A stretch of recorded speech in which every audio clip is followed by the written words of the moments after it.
Բարև ձեզ հետ Էման է, հրավիրում եմ լսել իմ ալիքի կյանքից վերցվածի նոր հեղինակային պատմությունը։ Վերցրու քո թափթփուկներն ու կորի այստեղից, հայրիկ, որ էլ աչքիս չերևաս։ Նազենի ձայնը վերածվեց ճիչի, բայց նրա աչքերում ես հասցրեցի նկատել դա հենց այն վայրկյանին, երբ նա թեքեց հայացքը։ Մի տեսակ վայրի կենդանական սարսափ կար։ Նրա թիկունքում մեր նախկին, իսկ հիմա արդեն իրենց տան դռան երևում էր Վարդանը։ Նա կանգնած էր անփույթ հենված դռան շրջանակին, իր բրենդային թանկարժեք ժիլետով և շուրթերը ծռած հեռախոսով նկարում էր տեղի ունեցածը։ Տեսագրման կարմիր լույսը թարթում էր սնայպերի նշանոցի պես։ Սև պլաստիկ պարկի հարվածը դիպավ ուղիղ կրծքիս։ Ծանր ու խուլ, կարծես մեկը բռունցքով խոփեր ստամոքսիս։ Ես երերացի, ձեռքով բռնելով շքամուտքի մարկերներով գծագրված պատից և հազիվ մնացի ոտքի վրա։ Շունցս կտրվեց, իսկ քթիս սարկեց փոշու և օտարի չարության սուր հոտը։ Պարկը խուլ ձայնով ընկավ ոտքերիս մոտ, սեղմելով կոշիկներս, որոնք դեռ առավոտյան էի փայլեցրել, կարծելով, թե նոր կյանք եմ սկսում։ Երկաթյա դուռը շրկոցով փակվեց, կտրելով ինձ անցյալից։ Լսվեց կողպեքի առաջին պտույտը, հետո երկրորդը, հետո նաև ներսի փականի ձայնը։ Ես մնացի մենակ 9-րդ հարկի սառը միջանցքում։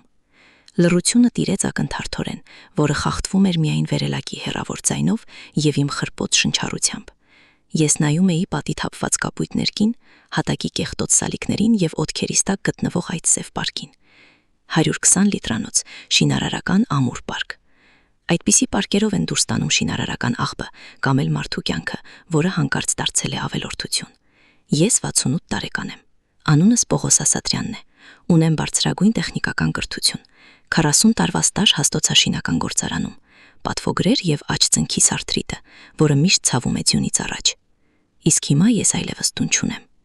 Ես կռացա, զգալով մեջքիս ցավը, և բռնեցի պարկի բերանը, որը փաթաթված էր կպչուն ժապավենով։ Ծանր էր,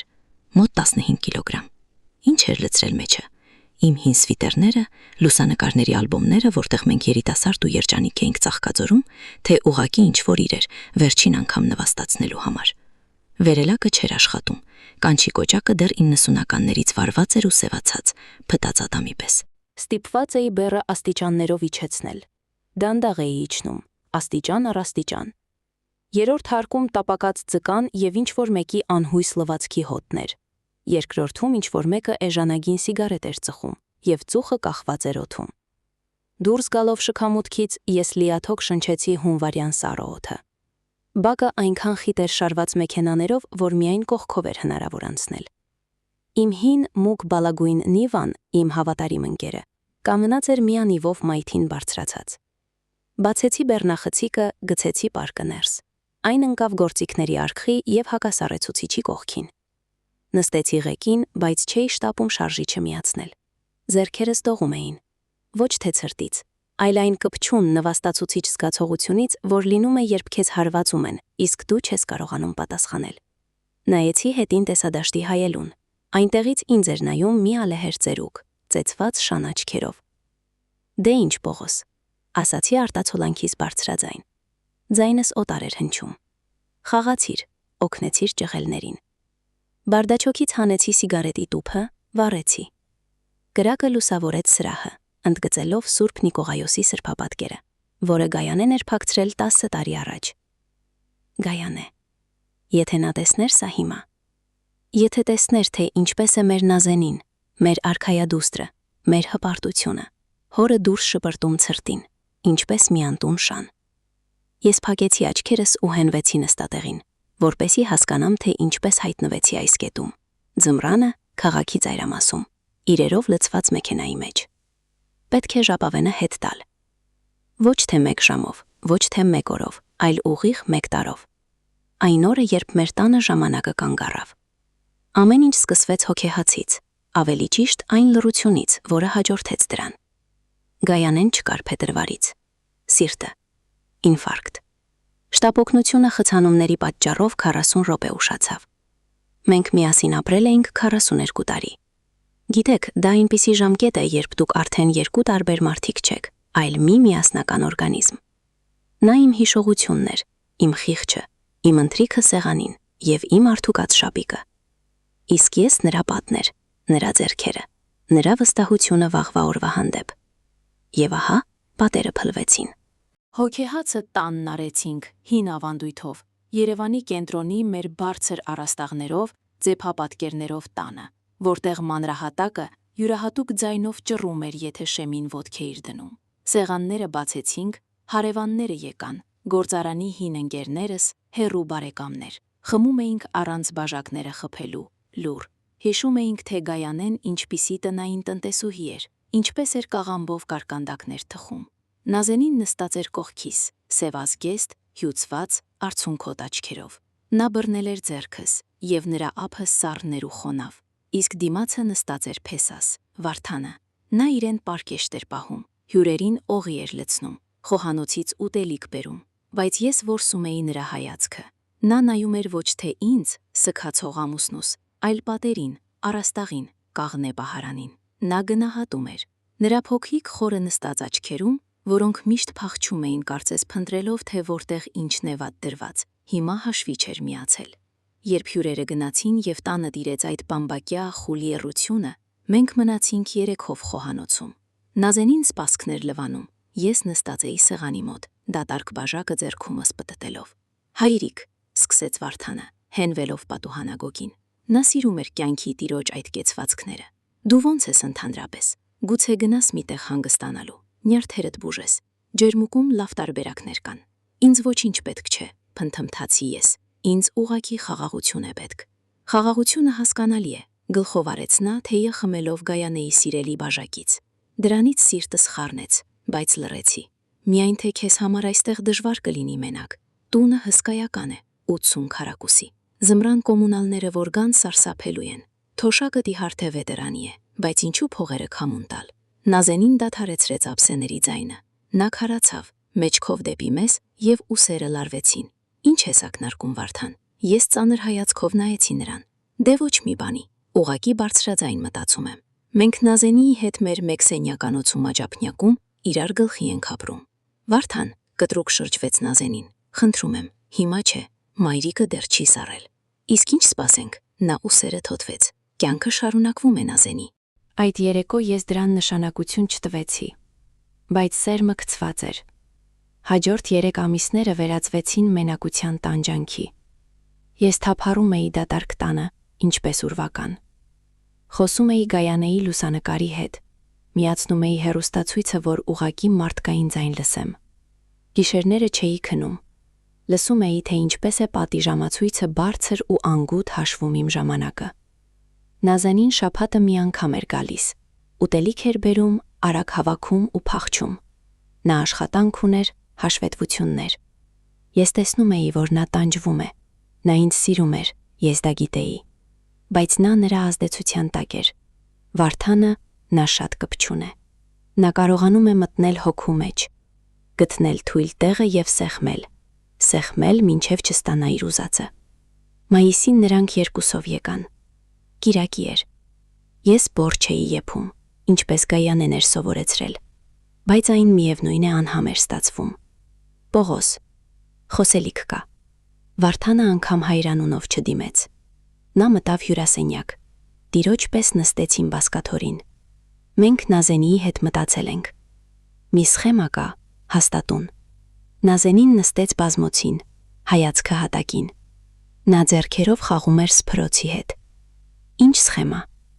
Ես սրբեցի ձեռքերս սրբիչով ու մնացի կանգնած դռների մոտ։ Նայիր։ Վարդանը հանեց հեռախոսն ու սկսեց մատով ցույց տալ էկրանը։ Շուկան հիմա գագաթնակետին է։ Քո տունը մի ահռեի գումար արժի։ Մոտ $150,000, եթե խելքով մոտենանք։ Մենք սա վաճառում ենք։ Վերցնում ենք մեծ 3 սենյականոց նորակառույցում, լավ թաղամասում, բայց կենտրոնից մի քիչ հեռու։ Այնտեղ օդը մաքուր է, այգի կա կողքը։ Վերանորոգում ենք անում ու ապրում ենք բոլորս միասին։ Դու քո սենյակը կունենաս, մեծ ու լուսավոր։ Մենք մերը, ու մի ատել հյուրասենյակ։ Ու փող էլ կավելանա։ Այդ փողը գործի մեջ կդնենք։ Ես հիմա մի ճանապարհ եմ գտել, շինանյութի ներկրում Չինաստանից։ Կես տարուց կապիտալը կկրկնապատկենք։ Դու էլ հայրիկ, քո ծերությանը թագավորի պես կապրես։ Մեքենատ էլ կթարմացնենք։ քո էս շանգոտացնի վանջարթոնի կհանձնենք։ Մի հատ նոր Kia կանչինական լավ մեքենա կառնենք։ Ես լսում էի նրան ու զգում, թե ինչպես է ներսումս սառը մերժում բարձրանում։ Ես չեմ ուզում վաճառել տունը, կամաց ասացի ես։ Այստեղ է իմ ամբողջ կյանքը։ Այստեղ Գայանեն է։ Գայանեն մեռել է, հայրիկ, հանկարծ բղավեց Նազենին։ Նա բարձրացրեց գլուխը եւ ես տեսա արցունքները։ Նա մեռել է, իսկ մենք ողջ ենք։ Դու գիտես մենք ոնց ենք ապրում, վարկերի մեջ ենք։ Մեր այն փոքր տան հիպոթեկը խեղդում է մեզ։ Ես երրորդ սեզոնն է կոշիկներս սոսնձում եմ։ Վարդանը չարչարվում է, բայց հիմա ժամանակները դժվար են։ Նազենի ջան, ես քայլեցի դեպի նրան, ուզում էի գրկել, բայց նա հետ քաշվեց։ Չէ, հայրիկ, լսիր։ Դու այստեղ մենակ ես նստած, այս պատերի հոտն ես քաշում, իսկ մեր ընտանիքը քանդվում է անփողությունից։ Եթե միասին ապրեինք, ես քեզ կխնամեի, ճաշ կեփեի, ճնշումդ կչափեի, թորներ կլինեն, դու նրանց կպահեիր։ Միթե չես ուզում թորներ տեսնել։ Դա արգելված հնարք էր, թորներ։ Գայանեի երազանքը։ Նա այդպես էլ չտեսավ։ Ընտանիքը պետք է միասին լինի, Պողոս։ Մեղմ օծի պես շշնջաց Վարդանը։ Դա է հայեցի, քրիստոնյա ավարի։ Ծերերն ու երեխաները, բոլորը մեկ հարկի տակ։ Տունը լիքը բարիքով։ Իսկ այսպես դու այստեղ կարոտից կմեռնես։ Մենք էլ այնտեղ պարտքերի տակ։ Ում է դա պետք։ Նրանք ինձ մշակում էին եւս մեկ ամիս, ամեն հանգստյան օր։ Վարդանը բերում էր նորակառույցների գեղեցիկ նկարներով թերթիկներ։ Ժպտացող մարդիկ, կանաչ սիզամարգեր, երջանիկ ծերեր նստարաններին։ Նազենին լաց էր լինում, աղաչում էր։ Ասում էր, որ վախենում է ինձ համար, որ սիրտս թույլ է, որ եթե գիշերը վատանամ, մեկը չի լինի մի բաժակ ջուր տվող։ Եվ ես տեղի տվեցի, կոտրվեցի, մտածեցի գուցե իրոք, ինչի՞ս է պետք այս ամենը։ Գայանեին հետ չես բերի, իսկ Նազենին իմ միակ հարազատն է։ Կօգնեմ իրենց ու ինքս էլ մենակ չեմ լինի։ Եթե իմանայի այն ժամանակ, թե ինչ թակարդի մեջ եմ գլուխս մտցնում։ Գնորդը շուտ գտնվեց, ինչ որ երիտասարդ տետ է մասնագետ, որին հենց այդպիսի հին տուն էր պետք։ Գինը Վարդանը բարձր էր դրել։ Պայմանավորվեցինք $135,000 վրա։ Գործարքը նյարդային էր անցնում։ Ես նստած էի բանկում, ստորագրում էի անվերջանալի թղթեր։ Ինձ դավաճան զգալով։ Ինձ թվում էր, թե Գայանեն կանգնած է թիկունքումս ու հանդիմանանքով օրորում է գլուխը։ Ինչու կանխիկ, հարցրեցի ես։ Հիմա չէ, որ ամեն ինչ հաշիվներով են անում, ապահով է։ Պողոս, երեխայի պես ես, Աստված վկա, ձեռքը թափ տվեց փեսաս։ Նա գրգռված էր, քրտնում էր, ձեռքերը դողում էին։ Ինչ հաշիվներ, հարկայինը միանգամից կկպնի, ֆինմոնիթորինգը կբլոկի, հետո կես տարի պիտի ապացուցես, որ ուխտ չես։ Կանխիկը թագավոր է, դեռ ավելին, մի տարբերակ է հայտնվել։ Մեկը հող է վաճառում աշտարակի տակ, տնամերձ, իրեն միայն կանխիկ է պետք ու շտապ, մեծ սեղ չի անում։ Մենք հիմա այդ հողը կառնենք, իսկ մեկ ամսից կվաճառենք կառուցապատողին կրկնակի թանկ։ Ինչ հող Վարդան, ես հոնքերս գիտեցի։ Մենք տան մասին էինք խոսում, նորակառույցի։ Տունը ոչ մի տեղ չի փախչի, կտրեց նա։ Կառուցապատողները շատ են, իսկ հողի այսպիսի շանս կյանքում մեկ անգամ է լինում։ Փողը կպտտեցնենք, վրան կաշխատենք ու ավելի լավ տուն կառնենք։ Ու դիզայներական վերանորոգում կանենք, ոչ թե էժանագին։ Դու ինձ վստահում ես, թե չէ։ Մենք մի ընտանիք ենք։ Նազենին նստած էր կողքին ու լռում էր։ Նա նայում էր պատուհանից դուրս մեքենաների հոսքին։ Նազենի, կանչեցի ես։ Արա այնպես, ինչպես Վարդանն է ասում, հայրիկ, կամաց ասաց նա, առանց շրջվելու։ Նա այդ հարցերում ավելի լավ է հասկանում։ Փողերը մեզ տվեցին դրամարկրում, 20 հազարանոցների հսկայական կապոցներ։ Վարդանը դրանք խցկում էլ Adidas-ի մեծ մարզական պայուսակի մեջ եւ նրա ձեռքերը դողում էին։ Ես երբեք այդքան փող միասին չէի տեսել։ Դա ուղղակի թուղթ չէր, դա իմ կյանքն էր, ծնողներիս աշխատանքը, իմ անցյալն ու ապագան, սեղմված բանկային փաթեթների մեջ։ Մենք եկանք իրենց տուն, աջափնյակ, այդ նույն մեկ սենյականոցը։ Անտանելի սեղմվածություն։ Միջանցքում հնարավոր չէր շրջվել։ Կատվի ու էժան հոտաձերծիչի հոտ էր գալիս։ Դե հայրիկ, սա էլ քո անկյունը, առայժմ։ Վարդանը ցույց տվեց խոհանոցի բացվող բազկաթոռը։ Նեղված կլինի, բայց սիրով լինի։ Մի 2 շաբաթ կդիմանաս, մինչև գործարքն անենք։ Փողերով պայուսակը նա տարավ սենյակ։ Ես լսում էի, թե ինչպես է այնտեղ չխկչքացնում սեյֆը, պահարանի մեջ ամրացված փոքր երկաթյա արկղը։ Առաջին գիշերը ես չքնեցի, պարկած էի կոշտ բազկաթորին, լսում էի, թե ինչպես է տնքում հին սառնարանը եւ նայում էի առաստաղին, որտեղ հին ջրի հետ կկար։ Բարակ պատի հետևում սենյակում շնչում էին Նազենին ու Վարդանը։ Բառերը չէին հասկացվում, բայց տոնը լարված էր։ Վարդանը խոսում էր բարձր, ինքնավստահ, Նազենին հեկեկում էր։ Մի քանի շաբաթը վերածվեց մեկ ամսվա։ Վարդանը միշտ զբաղված էր, ինչ որ տեղ էր գնում, զանգում էր։ Իմ հարցերին պատասխանում էր ջղայնացած։ Մի հոգնեցրու հայրիկ, գործեր են արվում, հողը ձևակերպվում է։ Այնտեղ կադաստրի հետ խնդիրներ կան, բյուրոկրատիա է, ինքդ ես հասկանում։ Իսկ հետո սկսվեց ջղողքը։ Սկզբում վերացավ ուտելիքը։ Չէ, նրանք ուտում էին, բայց սառնարանը հանկարծ սկսած դատարկվել։ Հայրիկ, մի քիչ հացուկատ կառնես, ասում էր Նազենին, հայացքը թաքցնելով։ Վարդանի ամբողջ փողը գործի մեջ է, իսկ իմ աշխատավարձը ուշացնում են։ Ես գնում էի խանութ, իմ թոշակով ուտելիք էի առնում, բոլորի համար պատրաստում։ Վարդանը գալիս էր երեկոյան, ուտում էր այն ամենը, ինչ եփել էի, ու գնում համակարգչով խաղալու։ Հետո սկսվեցին դժգոհությունները։ Ինչու լույսը բաղնիքում չես անջատում, հաշվիչը պտտվում է, պապ խրմփացնում ես, քնել չես թողնում, խոհանոցի դուռը փակիր, զուգարանում շատ ես մնում, ես պիտի գործի գնամ։ Ես վերածվեցի մի ավելորդ բեռի իրենց տանը։ Ամենասարսափելին եղավ 2 շաբաթ առաջ։ Ես պատահաբար տուն վերադարձա սովորականից շուտ։ Պոլիկլինիկա էի գնացել, բայց բժիշկը չկար։ Լուր բացեցի դուռը իմ բանալիով։ Տանը աղմուկ կար։ Վարդանը գոռում էր հեռախոսով, միջանցքում քայլելով։ Հա, ասում եմ քեզ, ամեն ինչ կարգին է, բղավում էր նա հեռախոսի մեջ։ Ձեռքիս տակ մի 80,000 կա։ Հա, կոնկրետ է, ամեն ինչ ստորագրել է։ Լիազորագիրն էլ շուտով կստանամ։ Տունն արդեն ընտրել եմ։ Իմ անունով կձևակերպեմ, բնականաբար։ Իսկ ծերուկը դե տարբերակ կա։ Վանաձովի կողմերը մի պանսիոնատ կա, ծերանոց, էժան է։ Կտանեմ այնտեղ, կասեմ առողջարան է։ Իսկ այնտեղով է նրանց հաշվում։ Մի տարի կապրի ու կպրծնի, սիրտը թույլ է։ Ես կանգնած էի միջանցքում, առանց կոշիկներս հանելու, եւ զգում էի, թե ինչպես է հատակը գնում ոտքերիս տակ։ Արյունը փախավ դեմքիցս, ձեռքերս սառեցին։ Պանսիոնատ, հանձնել։ Վարդանը շրջվեց ու տեսավ ինձ։ Նա անգամ չշփոթվեց, ոչ մի վարքյան։ Ուղակի դանդաղ հեռախոսը դրեց գրպանն ու ժպտաց։ Հենց այն նույն ժպիտով, որը տեսա այսօր, երբ իմ վրա էր թռչում աղբի պարկը։ Եկար։ Դե ուրեմն լսել ես։ Այդպես ավելի լավ։ Երկար բացատրելու կարիք չի լինի։ Ուր են փողերը, Վարդան։ Ձայնս դողում էր, բայց ես փորձում էի ուղիղ կանգնել։ Փողերն աշխատում են, կարճ կտրեց նա։ Ու դա քեզ այլևս չի վերաբերում։ Դու քոնն ապրել ես, Պողոս։ Թող ջահելներն ապրեն։ Երեկոյան իսկական փոթորիկ էր։ Ես փորձում էի խոսել Նազենիի հետ։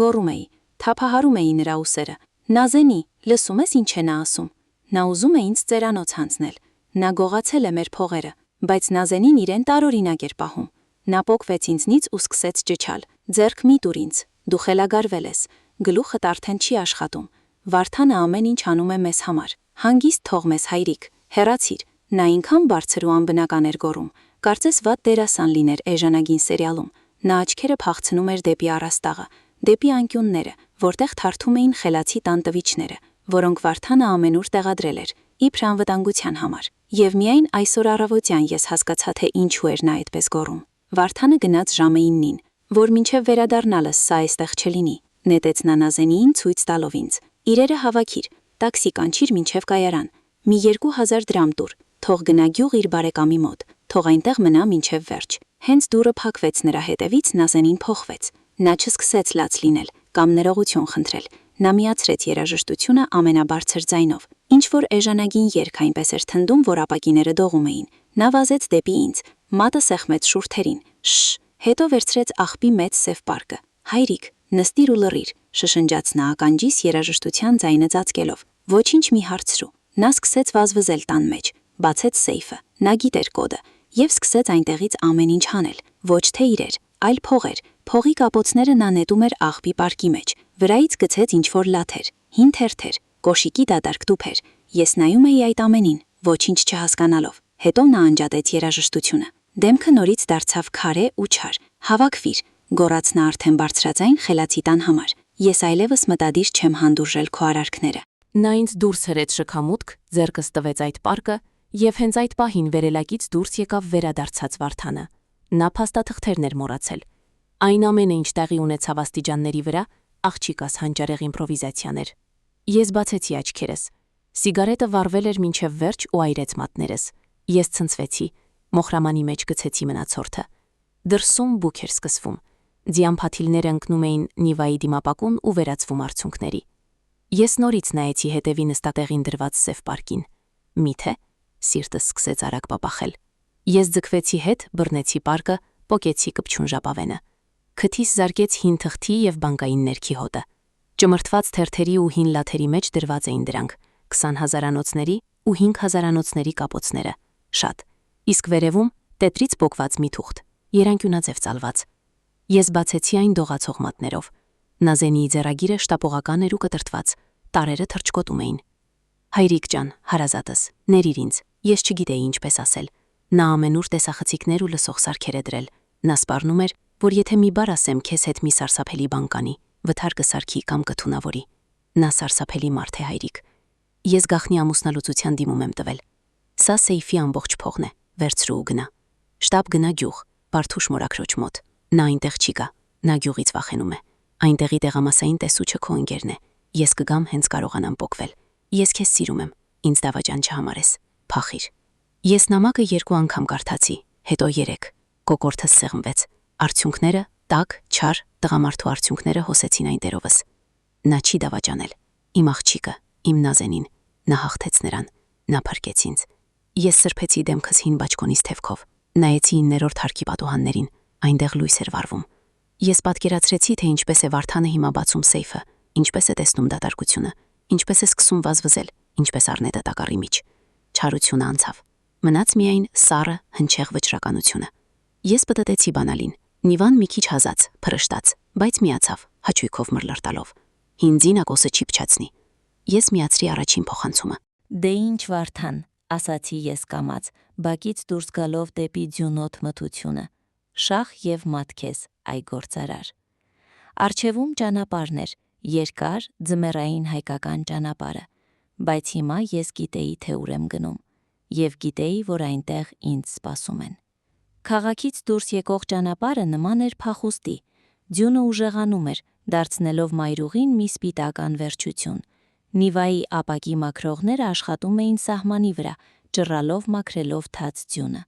Բայց ես գրեթե չէի տեսնում ճանապարհը։ Ես քշում էի բնաստով, 40 տարվա վարորդական հիշողությամբ։ Հայելիների մեջ խեղդվում էին քաղաքի լույսերը։ Ինձ դող էր բռնել։ Ադրենալինը սկսեց անցնել, տեղը զիջելով սառը վախին։ Պայուսակումս մոտ 40 միլիոն դրամ կար, կամ ավելին։ Սա ուղղակի փող չէր, սա դատավճիռ էր։ Եթե հիմա ինձ ճանապարհային ոստիկանները կանգնեցնեն, ոնց եմ բացատրելու, թե ինչու է թոշակառուն բեռնախցիկում փողի սարեր տանում կեղտոտ լաթերի հետ։ Որպեսզի խելագարվեմ, ստիպեցի ինձ մտածել անցյալի մասին։ Հիշողությունը տարօրինակ բան է։ Այն ինձ հիշեցնում էր, թե ոնց էինք Գայանեի հետ ապրում, ոչ հարուստ, բայց արժանապատիվ։ Ոնց էինք փող հավաքում տան համար, ոնց էինք ուրախանում առաջին Ժիգուլիի համար։ Մենք ապրում էինք ապագայով, այ որ թոշակի անցնենք կգնանք Սևան հանգստանալու, այ որ Նազենին ամուսնանա կապրենք մեզ համար։ Հետաձգված կյանքի սինդրոմ։ Մենք երջանկությունը միշտ թողնում էինք հետոին, ինչպես այն բյուրեղապակյա բաժակները պահարանում, որոնք հանում էինք միայն տոների ժամանակ, բայց տոնը այդպես էլ չեկավ։ Եկավ հուղարկավորությունը։ Ես հիշեցի այն օրը, երբ Վարդանը առաջին անգամ եկավ մեր տուն, 5 տարի առաջ։ Պապ, մամ, ծնոթացեք, սա Վարդանն է, նա գործարար է։ Վարդանը այն ժամանակ ուրիշ էր, կամ այդպես էր ձևանում։ Հագել էր էժանագին մի կոստյում, բերել էր տորտ ու մի շիշ կոնյակ։ Շատ էր ժպտում, գովում էր Գայանեին, ինձ դիմում էր մեծ հարգանքով։ Ես պարզ մարդ եմ, ասում էր նա այն ժամանակ։ Աստղեր չեմ երկնքից իջեցնում, բայց ընտանիքս կպահեմ։ Ձեռքերս կան, գլուխս աշխատում է։ Կարևորը պտտվելն է։ Հիմա այնպիսի ժամանակներ են, ով չի պտտվում, նրան ուտում են։ Նա ինձ միանգամից դուրս չեկավ։ Նրա մեջ մի տեսակ սայթաքուն բան կար, ինչպես կայարանի տաքսիստների մոտ, ովքեր գինը 3 անգամ թանկ են ասում, բայց շպտում են դեմքիդ։ Գայանեն բարի հոգի, այն ժամանակ սաստեց ինձ. Պողոս, ինչու ես այդպես նայում։ Տեսքով տղա է, ճարպիկ, կարևորը Նազենիին սիրում է։ Նայիր աղջիկը ոնց է իրեն նայում։ Նազենին իրոք նրան նայում էր ինչպես Աստծո։ Նա 27 տարեկան էր, այն տարիքը, երբ մենակությունը սկսում է վախեցնել։ Վարդանը դարձավ նրա փրկողակը։ Հարսանիքը համեստ արեցինք։ Վարդանը ասաց. Ինչու ռեստորաններին փող տալ, ավելի լավ է գործի մեջ դնել։ Մենք Գայանեի հետ այն ժամանակ օգնեցինք իրենց տան առաջին վճարի համար։ Դա առաջին զանգն էր, փողը գործի մեջ։ Նրա գործերը միշտ ինչ-որ մութ էին, անորոշ, ինչպես մշուշը, մեկ տեղեր էր բերում, մեկ ջարդած մեքենաներ էր վերավաճառում, մեկ կրիպտոարժույթ էր մայնինգ անում բաճկամբում, ինչից տանը շոկ էր, ինչպես սաունայում։ Բայց Նազենին լռում էր, նա աշխատում էր որպես հաշվապահ, տան վարկներ փակում, ուտելիք առնում, իսկ Վարդանը փնտրում էր իրեն ու կայսրություն կառուցում։ Իսկ հետո մեռավ Գայանեն, ու Վարդանը հասկացավ, ահա իրական որսը։ Ոչ թե բիթքոյնները, այլ Ասատրյանների ընտանիքի գլխավոր արժեքը, մեր 3 սենյականոց տունը կենտրոնում, ու ես ցավից սպանված հին հիմարս։ Ես դուրս եկա մարզային ճանապարհ, մեքենաները քչացան, ձյունը դարձավ փոքր ու կծու։ Նիվայի սրահում հին կաշվի ու բենզինի հոտ էր, այդ հոտը ինձ հանգստացնում էր։ Ես հիշեցի, թե ոնց էին ինձ կոտրում։ Դա բռնություն չէր ուղղակի իմաստով, ոչ ոք ինձ չէր ծեծում կամ քաղցած թողնում, դա ավելի նուրբ էր։ Վարդանը կիրառեց փոխարինման թերապիա։ Նա մեթոդաբար իմ կամքը փոխարինում էր իրենով։ Ամեն ինչ սկսվեց մանրուքներից։ Հուղարկավորությունից 1 ամիս անց, երբ ես դեռ ուշքի չէի եկել, Վարդանը եկավ վարպետի հետ։ Պողուս, ասաց նա այն ժամանակ դեռ հարգանքով։ Մենք որոշեցինք պատշգամբը սարքել, թե չէ քամի է փչում, հին փայտե շրջանակները փթել են։ Գայանեն միշտ ուզում էր Եվրոպատուհան։ Ես թույլ ձեռքով նշան արեցի։ Արեք։ Նրանք թանկարժեք պատուհաններ դրեցին։ Վարդանը վճարեց ամեն ինչ։ Մի անհանգստացիր հայրիկ, ասաց նա, երբ ես ուզեցի խնայողական գրքույկս հանել։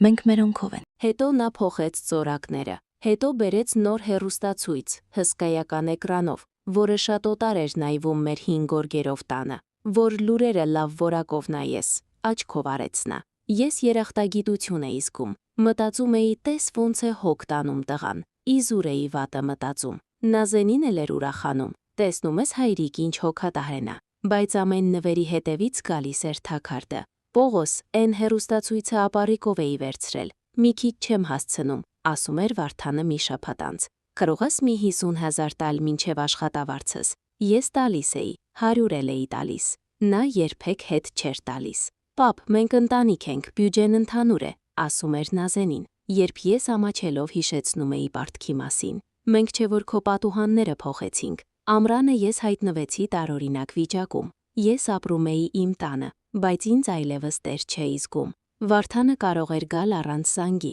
մարդիկ բերել, ցույց տալ տունը, իբրև վերանորոգման համար, բայց իրականում արդեն ռիելթորներն էին գնահատում։ Նա սկսեց հրամայել, այս գորգը պետք է դեն նետել, փոշի է հավաքում, այս պահարանը հին է, տեղ է զբաղեցնում, գրքերը, ինչներիդ է պետք է այդքան թուղթ, հիմա բոլորը պլանշետով են կարդում։ Նա ջնջում էր իմ կյանքի հետքերը, Գայանեի հետքերը, նա մեր տունը վերածում էր անդեմ անշարժ գույքի։ Մի անգամ տեսա նրան խոհանոցում, մետրը ձեռքին, պատներ չափում։ Վարդան, ինչ ես անում։ Դա էսպես, մտածում եմ, փնթփնթաց նա։ Եթե այս պատը քանդենք, խոհանոցն ու հյուրասենյակը կմիանան, ստուդիա կդառնա։ Գինը միանգամից 5%-ով կբարձրանա։ Ինչ գին, ես ապշեցի։ Մենք պայմանավորվել ենք ոչ մի վաճառք։ Նա նայեց ինձ ինչպես մի գժի, այդ հայացքը ես երբեք չեմ մոռանա։ Նրա սառը ձկան աչքերը եւ ծուռ շպիտը։ Պողոս, հասկացիր, աշխարհը փոխվում է։ Դու նստած ես ոսկու սնդուկի վրա ու չորահաց ես ուտում։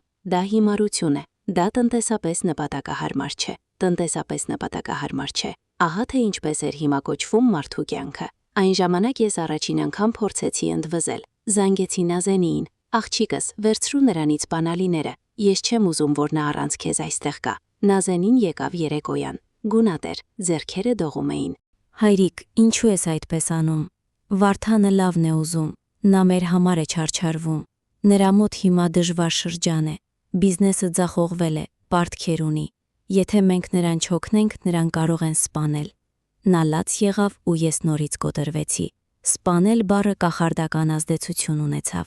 Ես վախեցա ոչ թե Վարդանի, այլ Նազենիի համար։ Եթե նրան մի բան պատահի, աղջիկս չի դիմանա։ Լավ, ասացի ես, գրկելով նրանի հար ուսերը։ Լավ, թող անի ինչ ուզում է, միայն թե դուք ողջ ու առողջ լինեք։ Դա իմ կապիտուլացիան էր, ստորագրված ոչ թե թանակով, այլ վախով ու խղճահարությամբ։ աշխարհի ամենավտանգավոր թանակով։ Այդ տարվա սեպտեմբերը անձրևոտ էր, տան վաճառքի օրը նշանակված էր ամսի 14-ին։ Ես հիշում եմ այդ օրը, որովհետև դա Գայանեի ծննդյան օրն էր։ Նա կդառնար 65 տարեկան, հոբելյան էր։ Տոնական սեղանի փոխարեն ես նստած էի նոտարի մոտ ու ստորագրում էի վաճառքի պայմանագիրը։ Գնորդը, այդ նույն մորուքավոր տղան, ինձ նայում էր խղճահարությամբ։ Երևի շատ տխուր տեսք ունեի։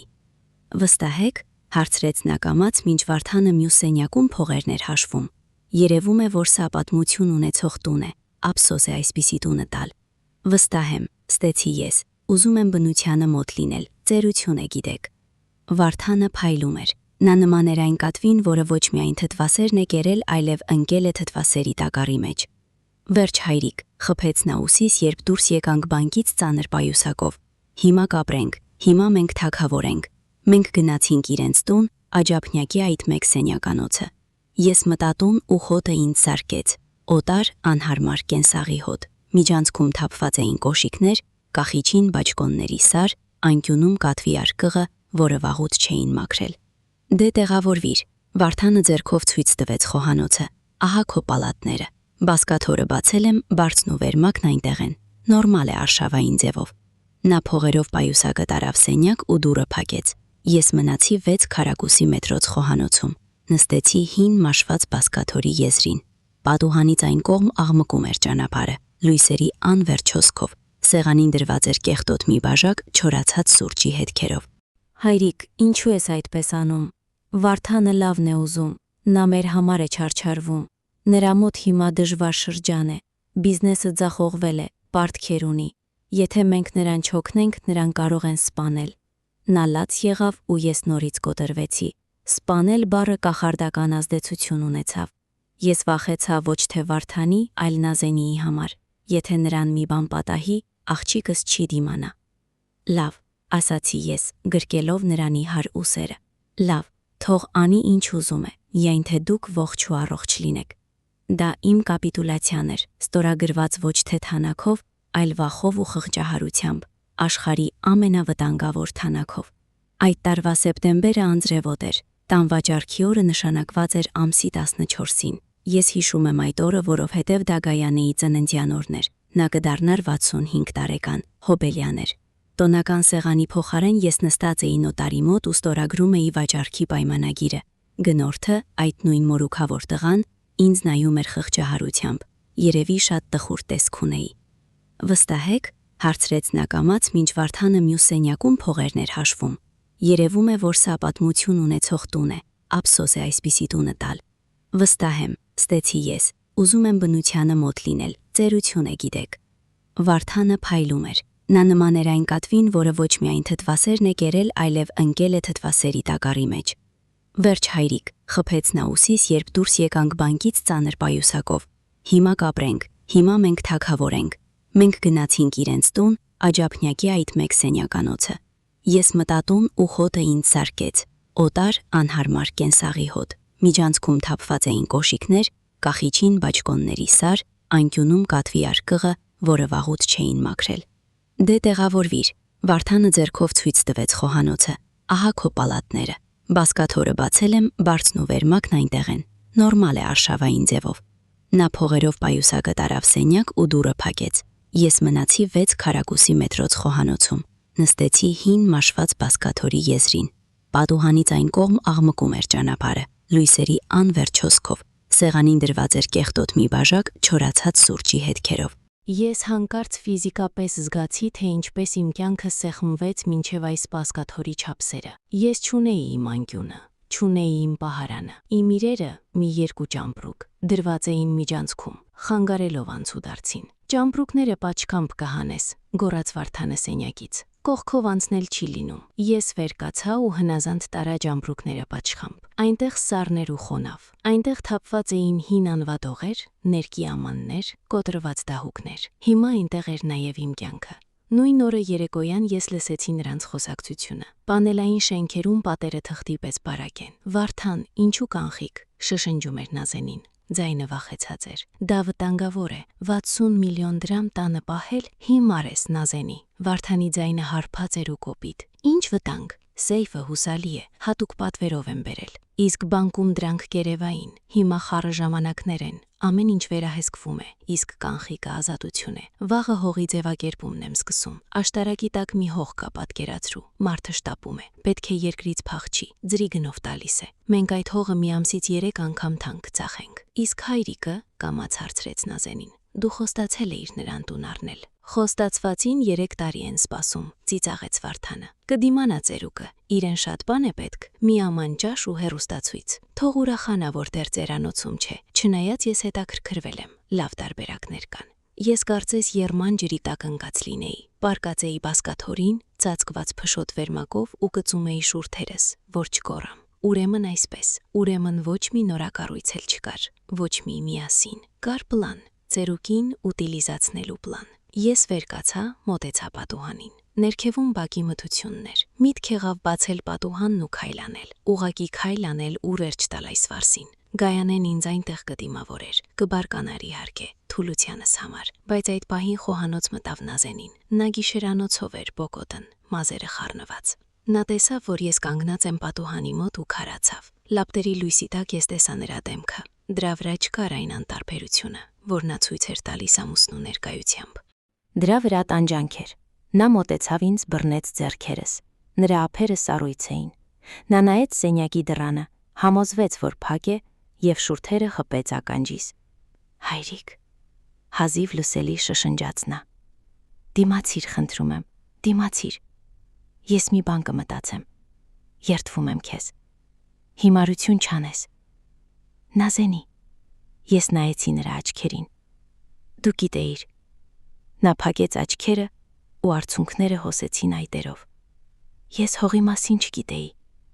Ես կարծում էի նա իրոք ուզում է տուն առնել։ Նա ինձ խճեցեց։ Հայրիկ, նա սարսափելի մարդ է։ Ես վախենում եմ նրանից։ Այդ պահին սենյակի դուռը շրխկոցով բացվեց։ Շեմին կանգնած էր Վարդանը։ Կիսավարտիքով, ձեռքին մի տուփ կարեջուր։ Ինչ եք շշնջում։ Մռնչաց նա։ Դավադրություն եք նյութում։ Նազենին ակնթարթորեն հետ քաշվեց ինձնից։ Սրբեց արդյունքները, դեմքը դարձավ անդեմ դիմակ։ Հայրիկին ուզում էի ջուր տալ, ասաց նա հավասարակշռված,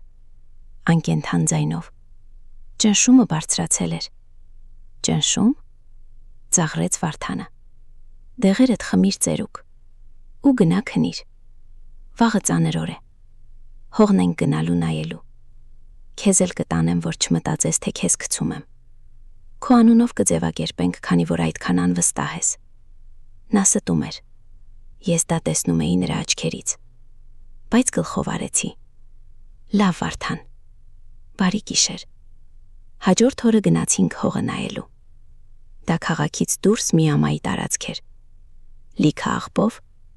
բարձրավոլտ էլեկտրալարերի հարևանությամբ։ Ահա, Վարդանը ձեռքով ցույց տվեց այդ հետապոկալիպտիկ տեսարանը։ Հեռանկար է։ Շուտով այստեղ մետրոյի կայարան կլինի։ Գները երկինք կթրջեն։ Ես նայում էի մեքենաների ժանգոտված կմախքներին, կեղտոտ ձյանը և գլխավերևումս բզացող էլեկտրալարերին։ Սա գերեզման էր։ Իմ գերեզմանը։ Հրաշալի տեղ է, ասացի ես նայելով նրա աչքերին։ Վերցնում ենք։ Վարդանը քմծի ցախ տվեց։ Նա որոշեց, որ ծերուկը վերջնականապես խելքը թրծրել է։ Բայց հենց այդ պահին, կանգնած այդ բզացող լարերի տակ, ես որոշեցի։ Ես կպայքարեմ ոչ թե փողի համար, այլ Նազենիի։ Ես պետք է նրան դուրս հանեմ այս փոսից։ Եթե նույնիսկ ստիպված լինեմ ինքս պարկել այնտեղ։ Ես սկսեցի խաղալ հնազանդ հիմարի դերը։ Գլխով էի անում, ժպտում էի, ստորագրում ինչ-որ թղթեր, որ նա ինձ էր հրամցնում։ Ես ուշադիր կարդում էի։ Դրանք նախնական համաձայնագրեր էին, որոնք առանց նոտարի իրավաբանական ուժ չունեին։ Ես քնեցնում էի նրա զգոնությունը։ Իսկ Նազենին սկսել էր իր խաղը, որի մասին ես իմացա միայն այսօր, երբ բացեցի սև պարկը։ Ես թափ տվեցի գլուխս, վանելով հիշողությունները։ Նիվան վստահ առաջ էր գնում դյունոտ մայրուղով, առջևում երևաց ցուցանակը, Սևան 40 կիլոմետր։ Վարդուշի գյուղին մնացել էր մոտ 150 կիլոմետր։ Նորից նայեցի հետին տեսադաշտի հայելուն։ Այս անգամ ինձ թվաց, թե իրոք հետևիցս մի սև ջիփ է գալիս։ Լապտերները կուրացնում էին, հեռահար լույսով խփելով ուղիղ աչքերիս։ Ես դանդաղեցրի ընթացքը։ Ջիպը նույնպես դանդաղեցրեց։ Ես արագացրի։ Նա նույնպես։ Պատահականություն, թե Վարդանը արդեն հայտնաբերել է կորուստը։ Սիրտս ծագեց։ Նա ամենուր կապեր ունի։ Նա խելացի տուն ունի։ Նա կարող էր տեսախցիկներով տեսնել, ինչ է արել Նազենին։ Նա կարող էր շուտ վերադառնալ։ Իսկ եթե նա մի բան արել է Նազենին։ Ձեռքերս այնպես սեղմեցին ղեկը, որ մատներս սպիտակեցին։ Ոչ, պետք է սառնասիրտ մտածել, ինչպես գործարանում էին սովորեցնում, վերլուծել փաստերը։ Փաստ առաջին։ Նազենին գրել է, որ դիմել է ամուսնալուծության եւ որ նա գյուղ չի գա։ Փաստ երկրորդ։ Փողերը ինձ մոտ են։ Փաստ երրորդ։ Ես հին, բայց հուսալի մեքենայի մեջ եմ։ Հետևի ջիպը լույսերով թարթեց ու գնաց վազանցի։ Հսկայական Land Cruiser-ը սլացավ կողքովս, վրաս ձյուն լցնելով ու անհետացավ առջևում։ Ես շունչ քաշեցի։ Պարանոյա է։ Պետք է հանգստանալ։ Պետք է տեղ հասնել։ Գրպանումս հեռախոսը վիբրացիա տվեց։ Ես ցնցվեցի։ Հանեցի հին կոճակներով Samsung-ը։ Սմարթֆոններ չէի սիրում, մատներս սենսորին չէին լսում։ Էկրանին աղջիկաս անուններ։ Սեղմեցի պատասխանի կոճակը։ Ալո, Նազենի։ Լռություն։ Միայն ծանր շնչառություն։ Ալո, Նազենի ջան, լսում ես։ Հայրիկ։ Ձայնը օտար էր, խրխրացող։ Հայրիկ։ Նա գիտի։ Նա։ Կապն ընդհատվեց, լսվեցին կարճ գծիկներ, նման մեռնողի պուլսին։ Ես հրվածեցի արգելակներին։ Նիվան սահեց, շրջվեց սառցապատ ճանապարհին, ու ես հրաշքով չթռա ձորը, կանգնելով ճանապարհի մեջտեղում։ Նա գիտի։ Ուրեմն խաղը չի ավարտվել, այն նոր է սկսվում, եւ հիմա խաղադրույքը փողը չէ, այլ կյանքը։ Ես շրջեցի մեքենան։ Սևանը կսպասի։ Ես չեմ կարող նրան թողնել այնտեղ նրա հետ։ Ես վերադառնում եմ դժոխք, աղջկաս հետևից։ Բքի տակ մայրուղու վրա շրջվել է միշտ ռուսական ռուլետկա է։ Դիմացի լույսերը հայտնվում են հանկարծակի, ինչպես հրեշի աչքեր։ Ես պտտեցի ղեկը։ Նիվան հնազանդորեն, թեկուզ շարժիչի մռնչյունով, անցավ ձյան շարտի վրայով։ Ինձ օրորեց։ Բեռնախցիկում գործիքների արքը խուլ զարկվեց պատին, իսկ կողքին մեղմ սահեց այդ նույն սև պարկը։ Կյանքի գնով պարկը։ Ես սեղմում էի գազը, հին շարժիչից քամելով ամեն ինչ։ Արագաչափի սլաքը դողում էր 110-ի վրա։ Ձմռանը Նիվայի համար դա գրեթե ձայնի արագություն է։ Մեքենան դողում էր։ Ղեկը վիբրացիա էր տալիս ձեռքերիս, ուսերիս, հենց սրտիս։ Գլխումս միտք էր պտտվում, չեմ հասցնի։ Նազենիի ձայնը հեռախոսով, խրխրացող, սարսափելի, մնացել էր ականջներումս։ Ինչ է նա արել։ Խփել է, փակել է։ Չպետք է թողնել այդ մտքերին։ Պետք է քշել, ինչպես հիմա եմ քշում այս ձյունոտ փոթորքի միջով։ Փորձեցի հետ զանգել։ Բաժանորդն անհասանելի է։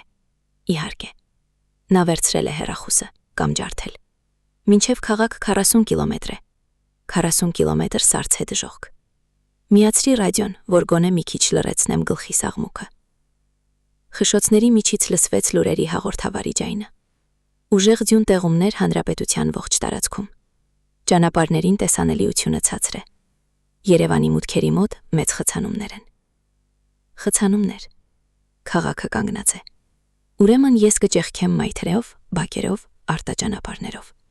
Ինձ մեկ է։ Մինչ ես սլանում էի հետ գազանի երախը, հիշողությունս եւս մի դրվագ բերեց։ Անցյալ աշուն Վարդանը տուն եկավ հարբած։ Ոչ թե ուղագի խմած, այլ այն մռայլ, ագրեսիվ վիճակում, երբ մարդը կռվի առիթ է փնտրում։ Նազենին խոհանոցում նստած էր։ Վարդանը ներս ընկավ, շուռ տվեց աթոռը։ Դու, նա մատով ցույց տվեց Նազենիին։ Ուր են իմ ոսկեթև քաջարմանտները։ Վարդան ջան, ես չեմ վերցրել, կամաց ասաց նա, իրենով փակելով երախային։ Քրոջ տղան էր հյուր։ Սուտում ես։ Դու ես ծախել, թե քո հերն է թրցրել։ Նա ձեռքը բարձրացրեց։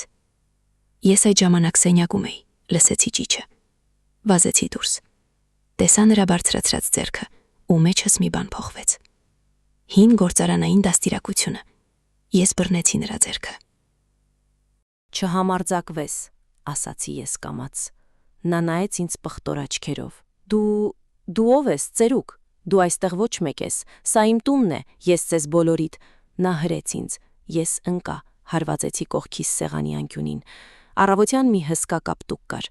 Նազենին լաց էր լինում, դեղ էր քսում ոտքիս։ Հայրիկ, ներիր, նա շատ էր խմել, ստրես ունի, Նազենի, հեռացիր նրանից, ասացի ես այն ժամանակ։ Նա քեզ կկոտրի։ Ես գնալու տեղ չունեմ, հայրիկ, տուն չկա, փող չկա, ու ես սիրում եմ նրան, կամ էլ սովորել եմ։ Ում եմ պետք 32 տարեկանում, ում եմ պետք, անիծված մանտրա։ Քանի կին է հանդուրժում ծեծը, հարբեցողությունը, նվաստացումը միայն այդ վախի պատճառով, անպետք լինելու, մենակ մնալու վախը։ Եվ ահա հիմա նա ուժ գտավ իր մեջ, նա քայլ արեց, նա փրկեց ինձ, իսկ ես հեռացա, թողնելով նրան թիկունքսը պահել, հիմար ծերուկ։ Քաղաքի մուտքը ինձ դիմավորեց կարմիր լույսերի ծովով։ Արգելակման լույսերը ձգվում էին մինչև հորիզոն։ Բեռնատարները սահում էին վերելքների վրա։ Ես թեքվեցի դեպի մի նեղ ճանապարհ, որը տանում էր արդյունավերական գոտով։ Ես գիտեի այդ ճանապարհը։ Դեռ 90-ականներին էի այստեղով գործարան գնում։ Այնտեղ փոսերը մինչև ծունկ են, բայց խցանումներ չպետք է լինեն։ Նիվան սուզվեց մթության մեջ։ Լապտերները լուսավորում էին բետոնե ցանկապատերը, փշալարերը, լքված ավտոտնակները եւ թափարող շների օհմակները վառվող աչքերով։ Մեքենան նետում էր կողքից կողք, բայց մենք առաջ էինք գնում։ Մեկ ժամ անց հասա աջափնյակի շենքին։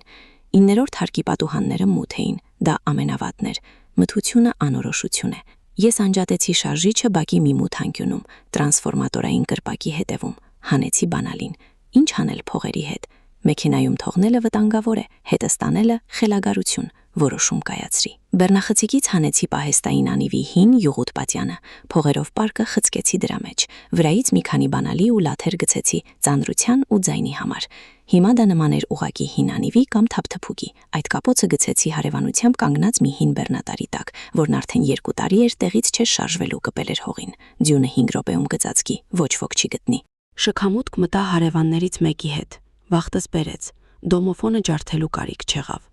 Վերելակը նորից չէր աշխատում։ Ես վազում էի աստիճաններով դեպի 9-րդ հարկ։ Սիրտս այնպես էր բաբախում, որ զարկերը լսվում էին քունքերումս։ Այրվող ծունկս չէի զգում։ Տան դուռը կիսաբաց էր։ Մթության մի նեղ շերտ, կողպեքը ջարդված էր։ Ես քարացա։ Օդը շնչեցի, խմիչքի հոտ էր գալիս, ջարդված օծանելիքի եւ ինչ որ մետաղական բանի, արյան հոտ։ Ես հրեցի դուռը, այն ճռած։ Նազենի, լռություն, մտա միջանցք։ Ոտքիս տակ ապակի կոտրվեց, միջանցքի հայելին ջարդված էր, կտորները ցրված էին հատակին, ադամանդի փոշու պես։ Տանը քաոս էր, իրերը դուրս էին նետված պահարաններից, դարակները շրջված էին, նա փողն էր փնտրում։ Նա հասկացել էր, որ փողը չկա, ու կատաղությունից քանդել էր տունը։ Անցա խոհանոց, դատարկ էր, հյուրասենյակ, դատարկ։ Նայեցի լոգարան, այնտեղ, հատակին, լվացքի մեքենայի ու զամբյուղի արանքում կծկված նստած էր Նազենին։ Նա ողջ էր, դեմքը կապտուկների մեջ էր, շուրթը պատրված, քթից արյուն էր հոսել ու չորացել, վզին կարմիր հետքեր կային, մատների հետքեր։ Նազենի, ես ընկած ընկների նրա առջև։ Նա ցնցվեց ամբողջ մարմնով, ձեռքերով փակեց գլուխը։ Մի խփիր, ես չգիտեմ որտեղ է նա, չգիտեմ։ Նազենի ջան, ես եմ, հայրիկդ։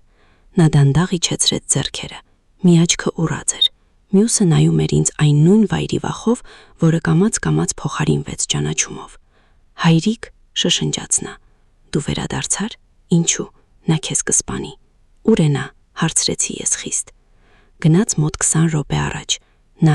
նա ինձ խփում էր, պահանջում էր ասել ուր ես գնացել, ես լռում էի, ասացի, որ գնացել ես կայարան, որ Վրաստանի գնացքի տոմս ես առել, որ խելքդ թրծրել ես ու որոշել ես գնալ երիտասարդությանը տնկերոջ մոտ։ Նա փորձեց շպտալ պատրված շուրթերով։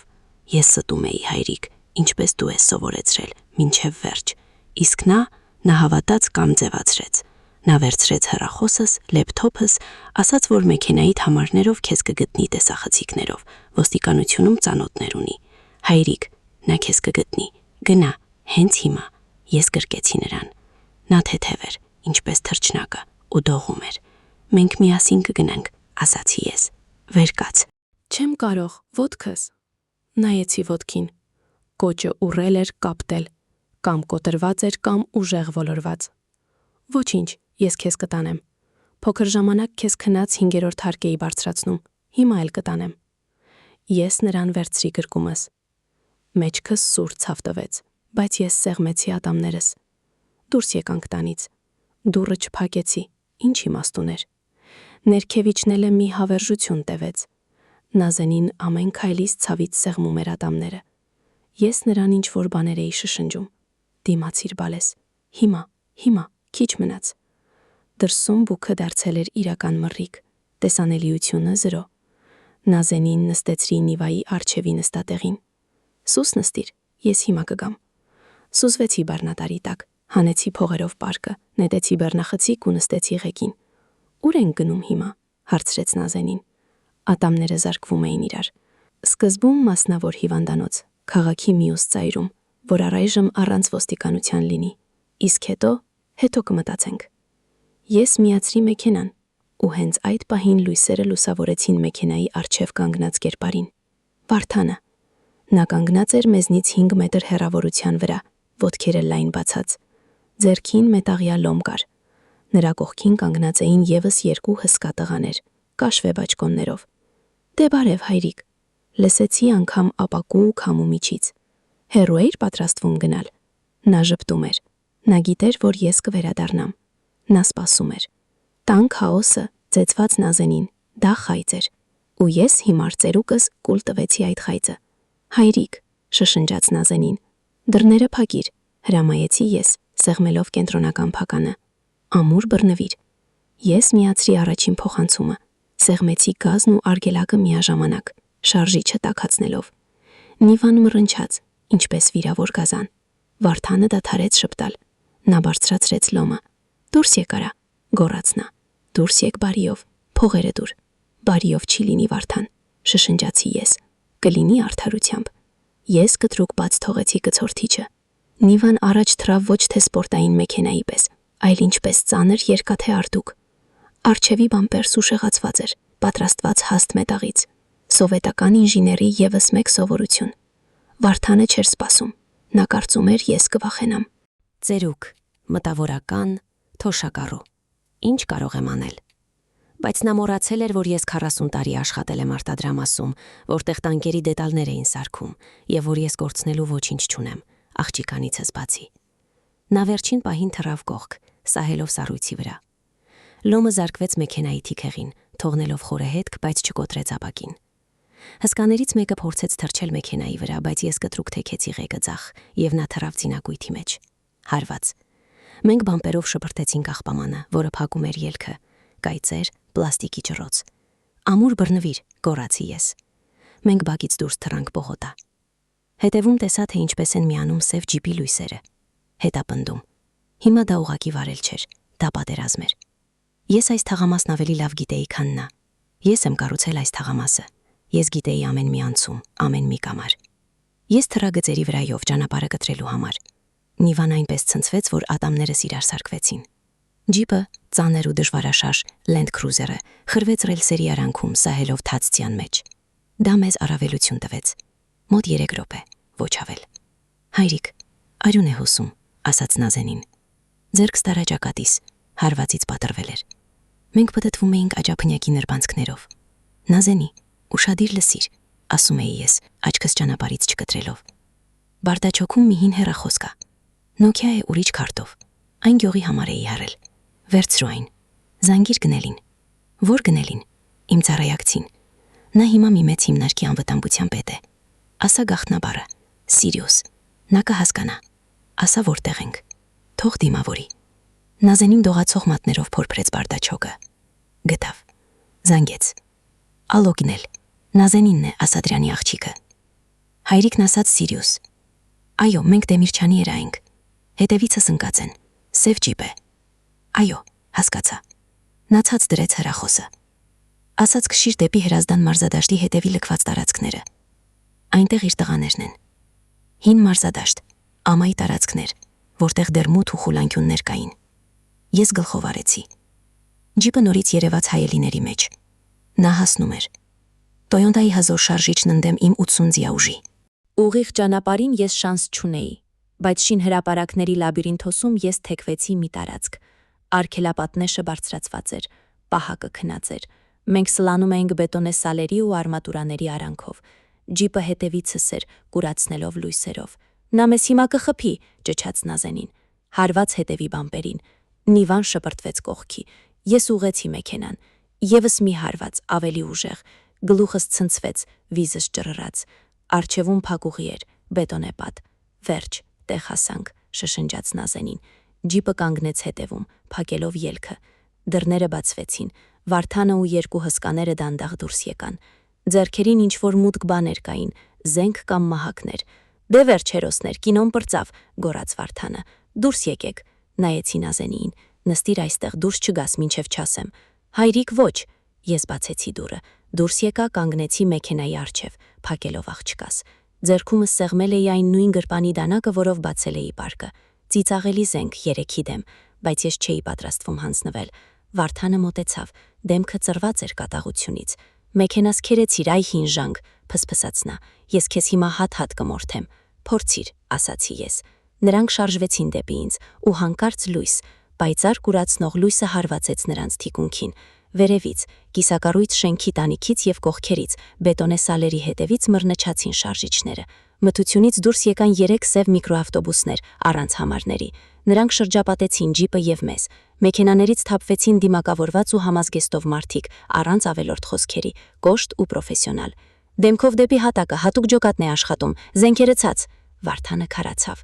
Լոմն ընկավ ձեռքից։ Նա այնքան գունատվեց, որ երևում էր մթության մեջ։ Հսկաներին վարկյաններին ընթացքում գետնին տապալեցին։ Վարդանին պարկեցրին ձյան վրա, ձեռքերը հետևում կապելով։ Ցավում է, դուք ով եք, ես բողոքելու եմ, ճչում էր նա։ Ինձ մոտեցավ մի բարձրահասակ տղամարդ վերարկուով, բայց զինվորական կեցվածքով։ Պողոս, ողջ ես։ Գնել, ես շունչ քաշեցի ու հենվեցի մեքենային, օծքերս այլևս չէին պահում։ Գնել իմ հին ընկերը, ում հետ 80-ականներին աշխատել էինք այնպիսի բաների վրա, որոնց մասին բարձրաձայն չեն խոսում, գրկեց ինձ։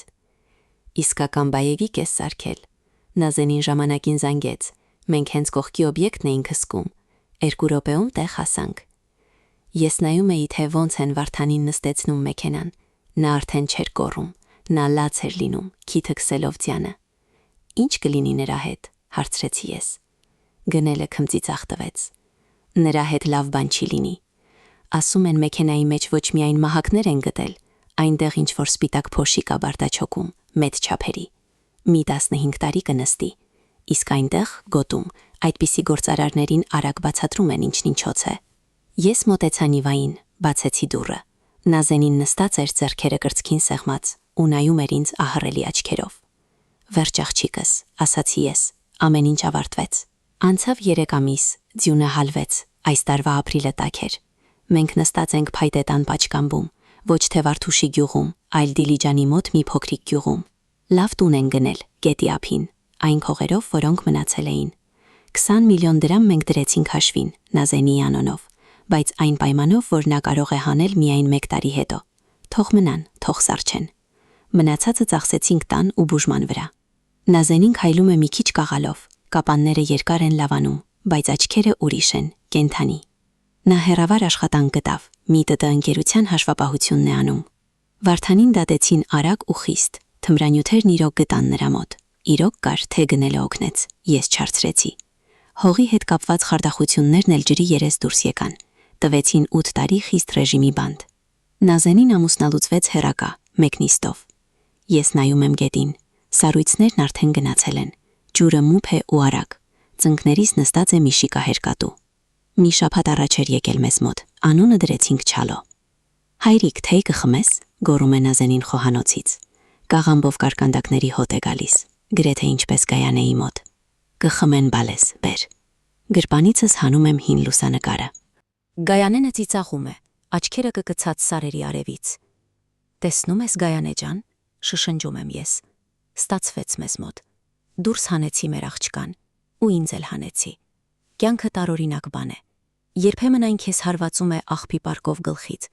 բայց երբեմն պարզվում է, որ այդ պարկի մեջ քո փրկությունն է։ Կարևորը կողքով չանցնելն է։ Կարևոր է բացելն ու տեսնելն է։ Ինչ կա ներսում։ Ու ամենակարևորը իմանալը, որ նույնիսկ ամենամութ գիշերվա մեջ կա մեկը, ով տետրի թղթի վրա կգրի քեզ։ Ես քեզ սիրում եմ, հայրիկ, փախիր։ եւ հենց դրա համար արժե ապրել։ Շնորհակալություն, որ դիտեցիք մինչև վերջ։ Գրեք մեկնաբանություններում, թե որ քաղաքից եք նայում։ Մինչ նոր հանդիպում։ Ձեր Էմմա։